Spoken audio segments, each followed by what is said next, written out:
자, 그 중에 여기 화면을 보면요, 특별히 다윗의 용사들 중에서 유명한 5명이 언급이 되어 있습니다.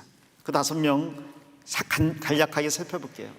이 많은 다윗의 용사 중에서 특별히 하나님께서 언급한 첫 3명이 있고 그 다음 3명이 있습니다. 그런데 한 명은, 두 번째 3명 중에 한 명은 익명이야. 이게 안 나왔어요. 근데 이들이 왜 칭찬을 받았는지 첫 번째 3명을 볼게요. 사무엘하 23장 8절입니다. 다윗의 용사들의 이름이 이러하니라. 다그몬 사람 요셉 바세바시라고도 하고 에센 사람 아디노라고도 하는 자는 군장의 두목이라. 저가 한때 몇 명을 죽였어요? 800인을 쳐 죽였더라. 첫 번째 나온 사람이 요셉 바세바시인데 이건 이제 바세벳 지역의 사람이란 뜻이래요. 이게 친 이름은 아니고요, 이 사람의 본명은 역대상을 보면 야소보암입니다. 야소보암. 근데 이 사람이 다윗의 모든 군대 중에서 넘버1으로 기록이 되어 있습니다. 근데 이 야소보암은 그 이전에는 별로 역할을 안 했던 사람이에요. 그 이전에는 말씀드린 것처럼 요압만, 그리고 요압의 동생들만 많이 나오는데 야소보암은 갑자기 등장하는데 몇 등으로? 1등으로 최고로 하나님이 꼽아놨어요. 다윗이 최고로 꼽았습니다. 왜? 아니 신분이 낮은데, 지명도도 없는데, 그런데 하나님이 마음 본 거예요. 이 사람이 800명을 쳐 죽였다. 자, 첫 번째, 이 사람은 800명을 쳐 죽였어요. 여러분, 아무리 그래도 그렇지 1대 800이 가능해요? 삼손도 아니고 어떻게 1대 800이 가능합니까? 이건 인간의 능력을 넘어선 거예요. 그 능력이 어디서 왔을까요? 이 사람이 힘있고 지혜 있는 사람? 아닙니다. 그는 하나님의 군대의 첫 번째였어요. 누구한테 힘을 공급받았어요? 하나님께 힘을 공급받은 거예요. 그래서 하나님께서 이기게 하셨다는 말씀들이 이 장에 계속 나옵니다. 예를 들어서 9절에 보면 그 다음은 아호와 사람 도대의 아들 엘르아살이니 다윗과 함께 한 세 용사 중에 하나이라. 블레셋 사람이 싸우려고 모임에 이스라엘 사람들이 물러간지라. 세 용사가 싸움을 도두고 저가 나가서 손이 피곤하여 칼에 붙기까지 블레셋 사람을 치니라. 같이 읽겠습니다. 그날에 여호와께서 크게 이기게 하셨으므로 백성들은 돌아와서 저희 뒤를 따라가며 노래할 뿐이었더라. 여기 두 번째 사람이 엘르아살이에요. 엘르아살 캐릭터도 있어. 이 사람인데 이 사람은 손에 칼이 달라붙기까지 싸웠대요. 이게요, 칼을 들고 이렇게 하다 보면 이 손을 힘을 줘야 되잖아요. 힘을 주면서 칼을 안 놓치고 치다 보면 이제 나중에는 손이 떨려요. 그래서 칼을 놓치잖아요. 칼을 놓치겠는데 이 사람은 기어이 칼을 끝까지 잡고 싸우다가 경직돼 버린 거야. 손하고 칼이 붙어버린 거예요. 안 떨어지는 거지. 그럴 수 있잖아요. 야구 방망이 스윙 많이 해본 사람은 알 거예요. 자꾸 이렇게 때리다 보면요, 처음엔 손에 힘이 빠지다가 나중에는 이게 거의 굳을 지경이 돼요. 이 엘르아살이라는 사람은 적을 치기를 정말 팔이 경직돼 가지고 칼이 나중에 손에서 안 빠질 정도로 싸웠대요. 근데 어떻게 이렇게 싸울 수 있었습니까? 여호와께서 크게 이기게 하셨다. 이 블레셋 사람이 몰려오는데 다른 사람 다 도망가는데, 다 도망가는 그때 나는 도망가요, 안 가요? 안 가요. 왜? 이 전쟁은 하나님이 이기기로 작정한 전쟁이야. 질 수가 없는 전쟁이야. 그래서 다 도망가는데 서 있는 거예요. 자, 이건 누구한테 배웠을까요? 이건 다윗에게 배운 거예요. 다윗이 알고 있는 게 있습니다. 전쟁은 누구에게 속했어요?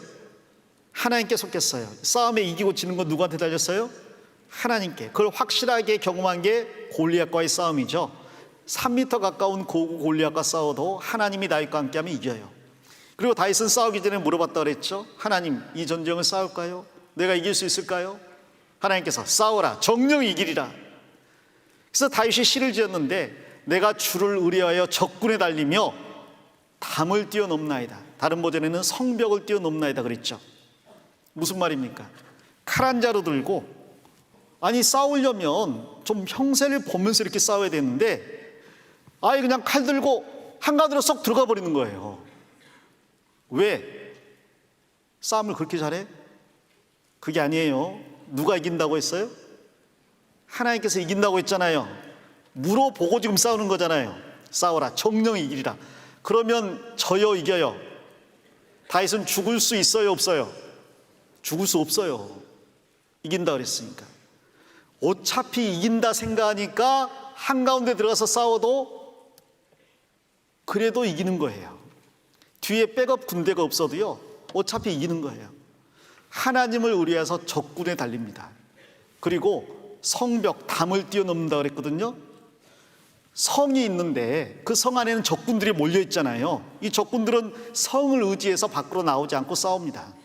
밖에서 공격하는 사람들은 이 성 안으로 들어가야 싸울 수가 있는데, 문제는 성 안에 올라가는 사람은 소수의 사람이고 안에는 많은 적이 있으니까 담을 뛰어넘어, 성벽을 뛰어넘어 그 안으로 들어가면 도망도 못 가고 또 몰매 맞는 거죠.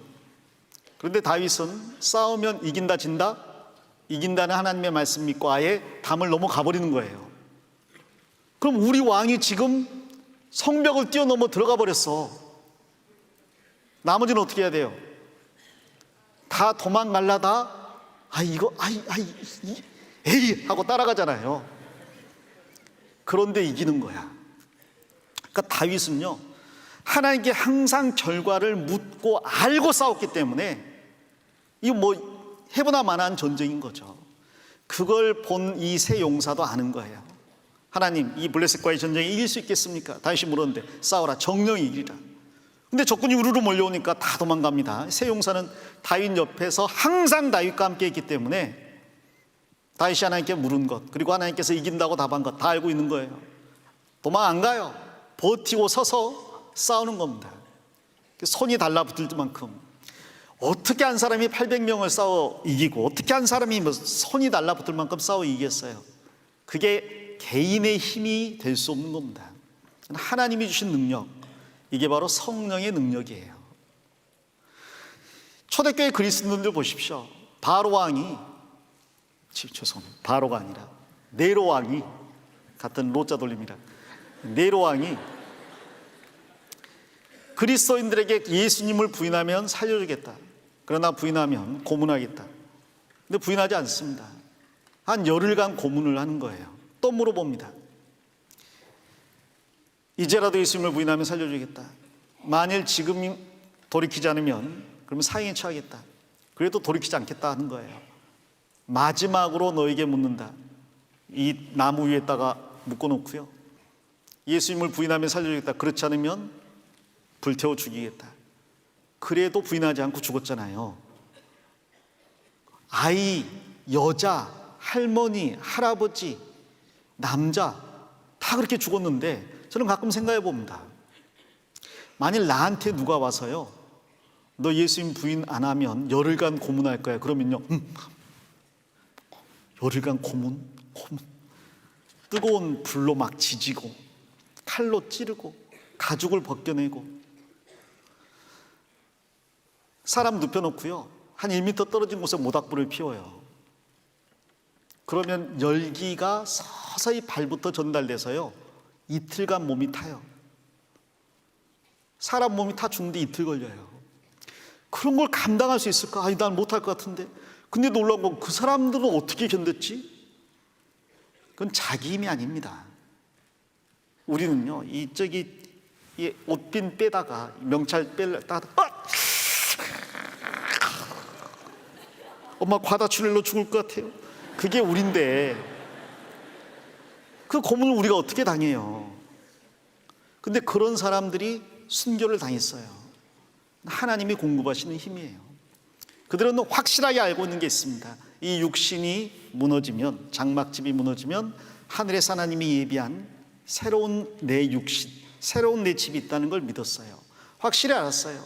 그리고 하나님께 기도했습니다. 힘을 달라고. 그리고 하나님의 성령의 도우심을 입었습니다. 그래서 그 모든 일을 한 거예요. 비록 원통하고 환난받고 가난하고 빚지고 아무짝에도 쓸모없을 것 같은 사람들이지만 하나님께서 그 능력을 공급해 주면 그 일을 할 수 있는 겁니다. 여기 세 번째 사람이 나와요. 11절에 그 다음은 하랄 사람 아게의 아들 삼마라, 블레셋 사람이 때를 지어 녹두나무가 가득한 밭에 모임에 백성들은 블레셋 사람 앞에서 도망하되 저는 그 밭 가운데 서서 막아 블레셋 사람을 친지라. 여호와께서 또 큰 구원을 이루시니라. 누가 큰 구원을 이루셨다고요? 여호와께서. 이 삼마라는 사람도 블레셋 사람들이 이 녹두나무, 녹두는 나무가 아니니까 아마 콩밭 같아요. 이 콩이 수확을 할 때가 되니까 이 식량 뺏으려고 쳐들어온 거예요. 다 도망갔는데 산마라는 사람, 하나님께서 이 전쟁 이긴다라고 말씀하셨습니다. 이 밭 한가운데 서가지고 다 도망갔는데 일당 100, 200으로 싸우는 거예요.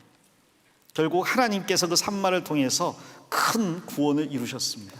여기 캐릭터 세 번째, 산마.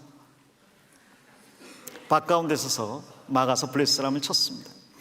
또 두 번째 세 명의 용사들이 나옵니다. 14절에 보면 세 사람이 나오는데 이 세 사람은 14절에 그때 다윗은 산성에 있고 블레셋 사람의 영체는 베들레헴에 있는지라 다윗이 사모하여 가로되 베들레헴 성문 곁 우물물을 누가 나로 마시게 할꼬 하매 세 용사가 블레셋 사람의 군대를 충돌하고 지나가서 베들레헴 성문 곁 우물물을 길어가지고 다윗에게 왔으나 다윗이 마시기를 기뻐 아니하고 그 물을 여호와께 부어드리며 가로되 여호와여 내가 결단코 이런 일을 하지 아니하리이다. 이는 생명을 돌아보지 아니하고 갔던 사람들의 핀이다 하고 마시기를 즐겨 아니하니라. 세 용사가 이런 일을 행하였더라.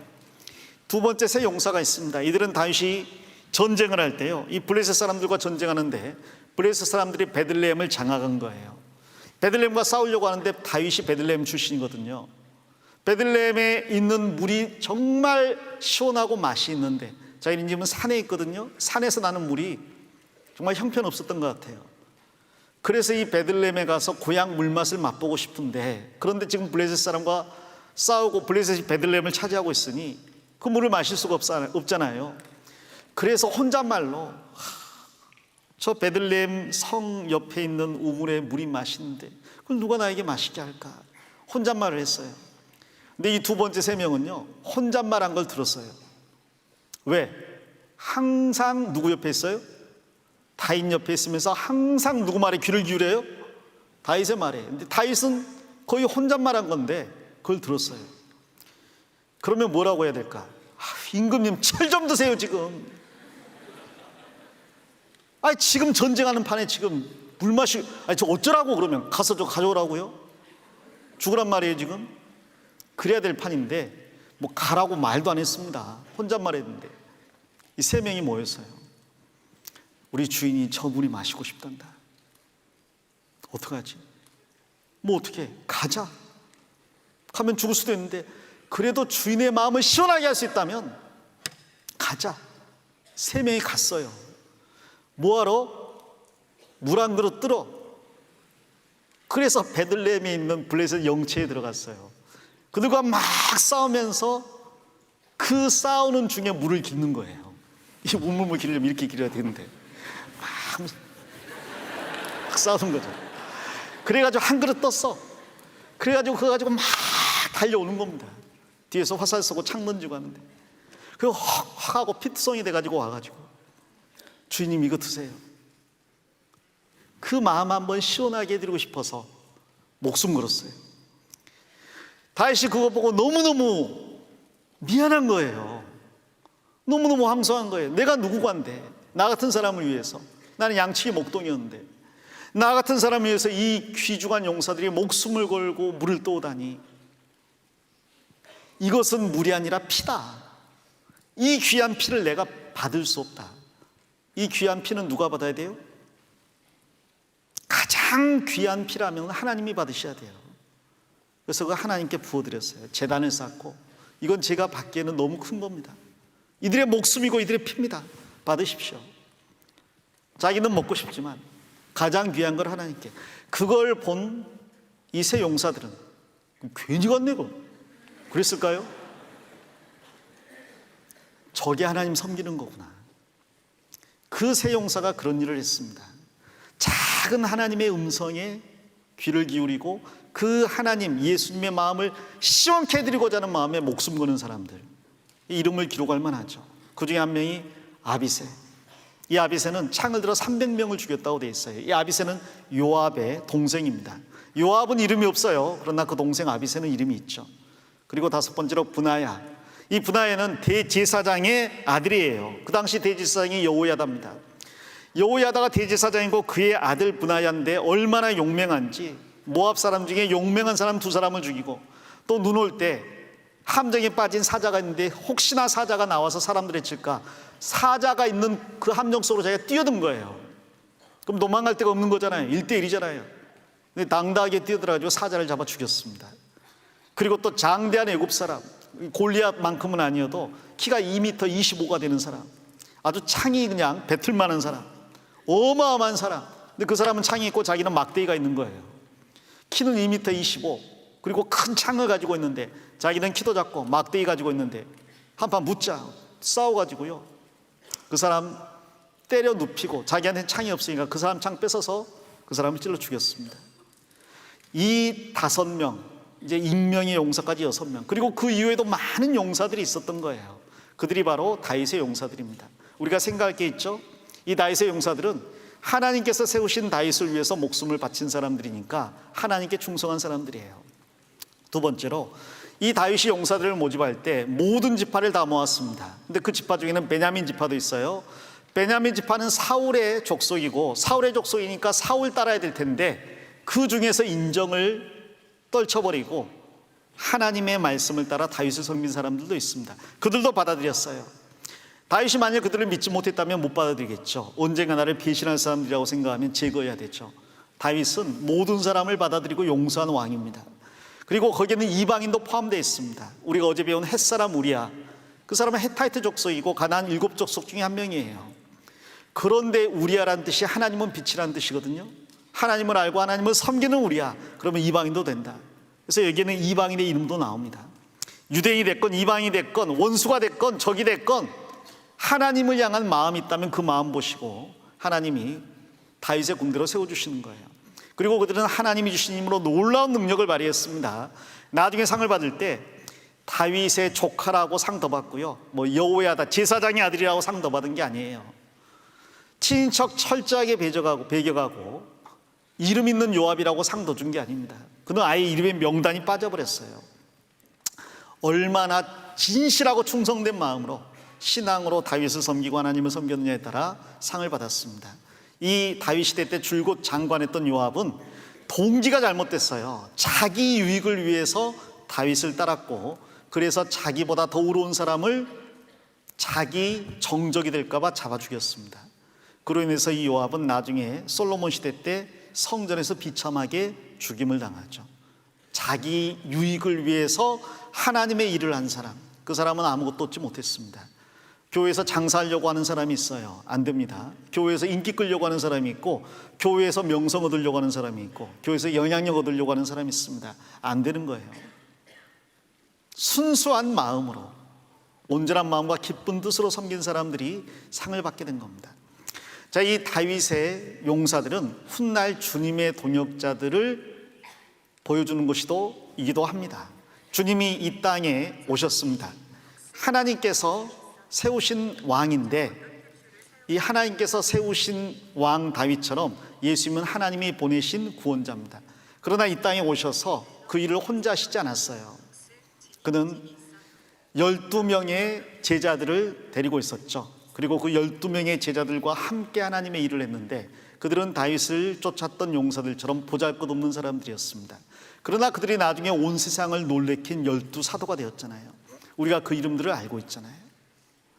또 이 예수님을 따르는 12제자를 섬기는 많은 여자들이 있었습니다. 누가복음 8장에 보면요, 한번 보겠습니다. 누가복음 8장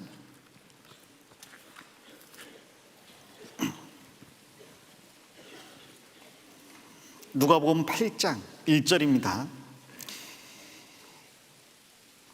이후에 예수께서 각 성과 촌에 두루 다니시며 하나님의 나라를 반포하시며 그 복음을 전하실세 12제자가 함께하였고, 또한 악귀를 쫓아내심과 병 고침을 받은 어떤 여자들, 곧 7 귀신이 나간 자 막달라인이라고 하는 마리아와, 또 헤롯의 청지기 구사의 아내 요한나와 또 수산나와 다른 여러 여자가 함께하여 자기들의 소유로 저희를 섬기더라. 이 예수님이 각 성과 촌에 다니면서 복음 전하실 때 12제자가 따라다녔는데, 그러면 고정 멤버만 남자만 13명이잖아요. 그럼 빨래는 누가 하고 밥은 누가 하고 설거지는 누가 합니까? 그런데 이 13명의 남자들, 그리고 그 외에도 따르는 많은 사람들이 있었는데, 그들이 먹고 자고 3년 반 동안 하는 모든 것을 도운 여자들이 있어요. 근데 그 여자 중에는 막달라인 마리아가 있는데 7 귀신 나간 여자래요. 근데 그 여자가 예수님 따라다니는 거야. 그리고 또 헤롯의 청지기 구사의 아내 요한나. 헤롯은 당시 왕인데 왕의 재산을 맡은 관리인 집사, 그 집사의 아내가 예수님을 따라다녔대요. 또 많은 여러 여자들이 함께해서 자기 소유로 예수님을 섬겼다고 되어 있습니다. 그럼 이 모습을 한번 상상해 보세요. 나사렛 목수, 가장 천한 목수의 아들이 지금 리더 대장이고요. 그리고 그 뒤에 가난한 어부들이 뒤따르고 있고요. 못 배운 갈릴리 출신에, 기껏해야 남쪽 출신이라고 하면 가롯 사람, 유다 정도, 나머지는 전부 다 천한 북쪽 사람들이에요. 근데 그들이 또 따라다니는 사람이 보니까 귀신 들렸다가 나은 사람 막달라 마리아, 그리고 여러 여자들이 따라다니는 거예요. 근데 그 모든 사람들을 죽이려고 하는 사람이 바로 헤롯과 대제사장과 바리새인과 서기관들입니다. 온 세상은 예수님을 대적하고 있고 예수님과 소수의 사람이 하나님의 일을 하고 있어요. 결국 예수님은 고난당하다가 죽임당하시는데 제자들도 동일한 운명을 당할 것 같습니다. 누가 봐도 저 무리에 끼면 안 되는 거예요. 얼마나 초라한지. 정말 거지 같다는 말이 딱 들어맞아요. 3년 반을 길거리를 돌아다닌 거예요. 어떤 때는 집에서 자지만 어떤 때는 동산에서, 먹을 것도 없고 줄일 때도 있고, 씻지도 못하고 그 더운데 땀 그렇게 흘리면서도 옷 한 벌 있으니까 못 갈아입는 거죠. 2벌 있으면 부자예요. 옆에서 밥 주면 먹고 없으면 안 먹고, 귀신 들렸다 나은 여자가 따라다니면서 도와주고 있는데 누가 봐도 이것은 정말 불황자 집단 같죠. 그런데 그 가운데 누가 계시느냐? 예수 그리스도가 계시고 그 뒤에 하나님이 계십니다. 그리고 그들과 함께하던 사람들은 그 예수 그리스도가 하나님이심을 알고 따라가는 거예요. 결국 예수님이 십자가에 죽고 그들은 철저히 망한 것처럼 보였지만 결국 예수님은 부활하셨고 이스라엘은 AD 70년에 멸망해버렸습니다. 이제 그 예수님을 따르는 사람들이 우리들이잖아요. 우리는 저들보다 낫지만 정말 다윗의 용사들처럼 보잘것없고 초라하고 내세울 만한 게 없는 사람들입니다. 그러나 우리는 알고 있습니다. 예수님이 하나님이신 것을, 그분이 나 대신 죽으신 것을, 그분이 다시 오셔서 우리를 영광 중에 영접하실 것을. 자, 그 일을 전하던 사람 중에 바울도 있죠. 바울은요, 결혼 안 한 사람이에요. 바울은 가말리엘 가문에서 배운 최고의 학문을 가진 사람, 서울대 나온 사람이에요. 자, 그런데 그 바울이 예수님 믿고 모든 걸 버렸습니다. 자기에 있는 모든 것을 다 배설물처럼 여겼어요. 그리고 평생을 떠돌아다니면서 복음을 전합니다. 그는 대접을 안 해줘서 굶을 때도 많았고요, 사도가 아니라고 비판받을 때도 많았고, 감옥에 갇힐 때도 있고 매를 맞을 때도 있었습니다. 결혼도 안 했으니까 아내도 없고 자식도 없어요. 그러나 혼자가 아니었습니다. 이 사도 바울을 도와준 수없이 많은 사람들이 있었는데 내놓을 만한 사람은 별로 없어요. 전부 보잘것없는 사람들. 그러나 그들이 더 보잘것없어 보이는 바울을 따랐습니다. 바울은 외모로 보면 대머리인데다가, 대머리가 죄는 아니지만 매부리코에다가 땅딸만한 체격에 외모 자체가 예수님과 똑같이 흠모할 만한 아름다운 게 없는 사람이라고 돼 있어요. 그런데 그 식민지 출신의 보잘것없는 바울을 하나님의 사람이라고 따라다니면서 도왔던 많은 사람들, 디모데 같은 사람, 신분으로 보면 아버지는 이방인이고 어머니가 유대인인데 혼혈, 다문화 가정의 자녀잖아요. 그런데 그 디모데라든지 디도라든지 근데 아초 이방인이에요. 많은 사람들이 있는데 그들이 이 바울을 돕습니다. 심지어 브리스길라, 아굴라 같은 사람들은 장막 깁는 일을 했는데, 장막은 짐승의 죽은 가죽을 다듬는 거니까 유대인들은 잘 안 하는 일이에요. 시체 만지는 일이잖아요. 근데 바울은 그런 일까지 하면서 고린도에 복음을 전했습니다. 로마에 갔더니 자기가 한 번도 본 적이 없는 로마 성도들이요, 바울이 온다는 이야기 듣고 삼관까지 나가가지고 바울을 영접합니다. 근데 바울이 그들과 교제도 안 했는데 얼굴만 보고 힘과 담대함을 얻어서 담대하게 복음을 전했어요. 교제도 안 했는데 얼굴만 보고 정말 담대함을 얻었어요. 여러분, 교제 나가서 얼굴만 비춰도요, 누군가는 담대함을 얻고 힘있게 복음 전한다니까요. 그 바울이 로마서 16장에 보면 얼마나 많은 사람들이 이름을 언급하는지 몰라요. 28명의 이름이 나오는데 여자도 있고 남자도 있고 이방인도 있고 유대인도 있고 배운 사람도 못 배운 사람도, 심지어 로마 황제의 가족도 있고 노예의 가족도 있어요. 근데 그들이 전부 다 하나가 돼가지고 하나님이 주신 능력을 가지고 복음을 위해서 일을 했던 겁니다. 심지어 감옥에 갇혔을 때는 에바브로디도라는 빌립보에서 온 사람이 바울 사도 옆에서 죽음을 무릅쓰고 낮과 밤으로 바울 사도를 도왔어요. 병들어 죽게 되었는데 그래도 돌아보지 않고 더 열심히 일을 하다가 정말 죽을 상황 되었는데 하나님이 살려줬거든요. 그런 사람들이 있었기에 바울이 복음을 세우고 교회의 기초를 달릴 수가 있었습니다. 자, 우리 시대에도 우리가 결정을 해야 돼요. 세상과 주님 편에서 우리는 어디에 설 건가? 내가 주님 편에 서면 손해보는 것 같아요. 교회 나오고 성경 읽고 기도하고 다 부질없는 일처럼 보여요. 아닙니다. 이 세상은 결국 우리 거예요. 다윗은 불완전한 왕이었어요. 자기에게 충성을 다한 우리아도 죽인 사람이에요. 그러나 주님은 우리를 위해 죽으신 분입니다. 자기가 살려고 충성된 신하를 죽이는 다윗 왕, 그 다윗 왕을 위해서도 목숨을 바치는 사람들이 있다면 우리를 위해서 대신 죽어준 참된 만왕의 왕, 만주의 주를 위해서 우리가 사는 것은 더더욱 마땅한 일이고 합당한 일입니다.